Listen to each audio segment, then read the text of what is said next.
think James Ibori was indicted for fraud. No, bro. Yeah. And at the end of the day, he still came back to Nigeria and won an election and became a governor. Even though I know during his election campaigns, he came out, the story about his fraudulent activities in the UK came into light, but nobody talked about it. And that's because Nigerians are always ready to settle.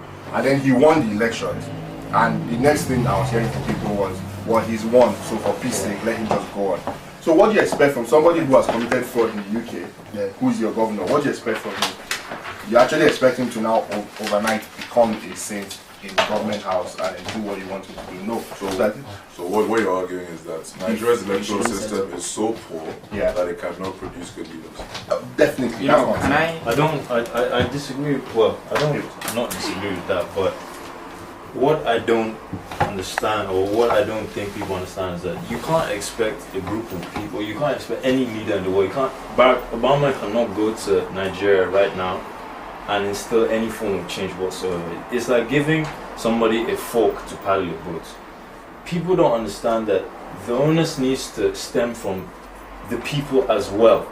We need to be able to cultivate that concept and that thought within ourselves that if we want to progress as a country, as a nation, we need to start thinking about the developments that we need to start doing ourselves. We can't wait until a time when some charismatic dude comes up and he walks out. You feel me? No, but the Messiah isn't going to come and change. I'm not saying that was what my point is about. That it's the people.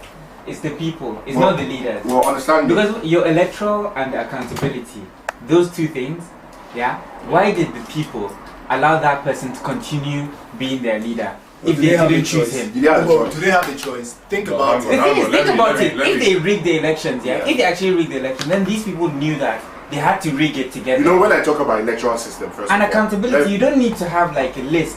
These people know what you actually promised them, and they would actually stand up and say, "No, I agree with that." Which is why I started by saying it might sound very amateurish, but maybe that's where we need to start from.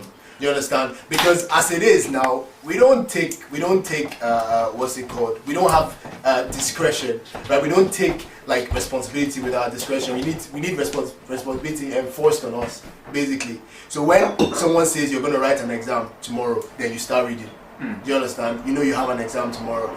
If a leader comes in and you say you're going to answer to your people afterwards, because afterwards they do a bloody swearing out ceremony and everybody is smiling, everybody is partying like it's 1929. Do you understand? So it's not progressive in that you have a start, a middle, and a finish. Well, first I'm going to have to beg to differ at this point. When I talk about I'm going to have to beg to differ. 1 second. I'm going to have to beg to differ with this assumption that somehow there's just this overwhelming system against which you cannot rail. Oppression is not new. Oppression is not a Nigerian term.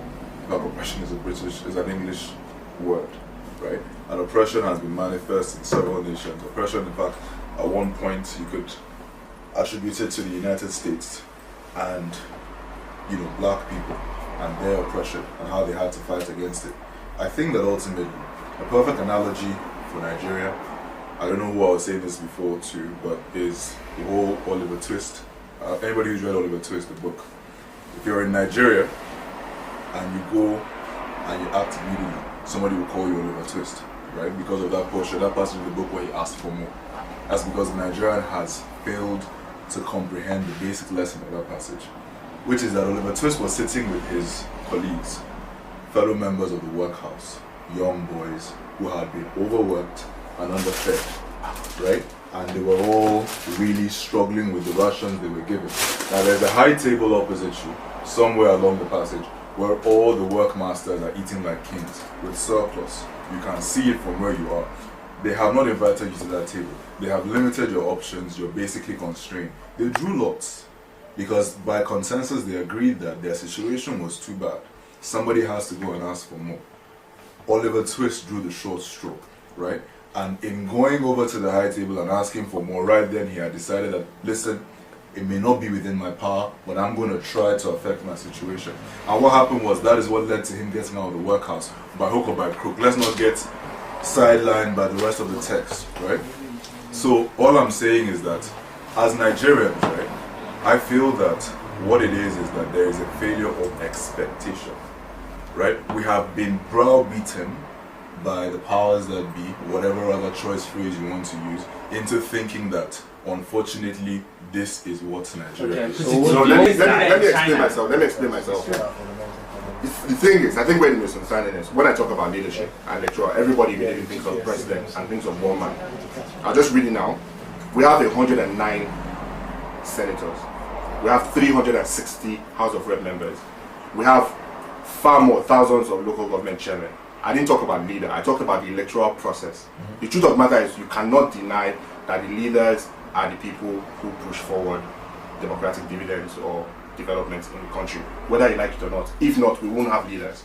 And the truth of the matter is, if we have a robust electoral system, robust, not settling, we will put the right people into positions, right from local government chairmen to House of Rep members to senators, Federal House of Representatives. I agree with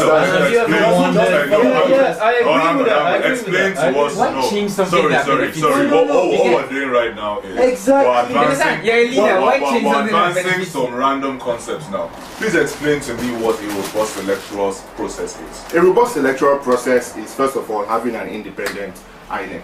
First, yesterday, Anambra State voted in a governor under fraudulent and questionable circumstances. How do you have an independent? Are you saying we cannot have a robust electoral? I'm not an expert. I'm just saying, I'm not an expert. We're talking to people who are experts. But the point I'm making is, I'm not an expert in the electoral process, so I'm not going to tell you. I haven't written down what a robust electoral system is. But then that doesn't mean the one we have was written by experts, though. So what if so are you arguing that you cannot change it? No, I'm saying if you don't have an alternative. If you don't have an alternative right now, a viable alternative that you can describe as a robust electoral process, how can you walk into? Because this, at the end of the day, so are you saying in America? So in America now they're debating healthcare. Actually, everybody the American electoral system is actually also flawed. No, I know. That's what I'm saying. And so at the end of the day, I said a standard. Just because the American system is flawed doesn't mean we have to stick to the flawed system. The point I'm making is, in America right now, just coming back to your point, they're debating healthcare. People know that they're not getting best value for healthcare. Are you saying every single person who is fighting against healthcare is an expert, or they can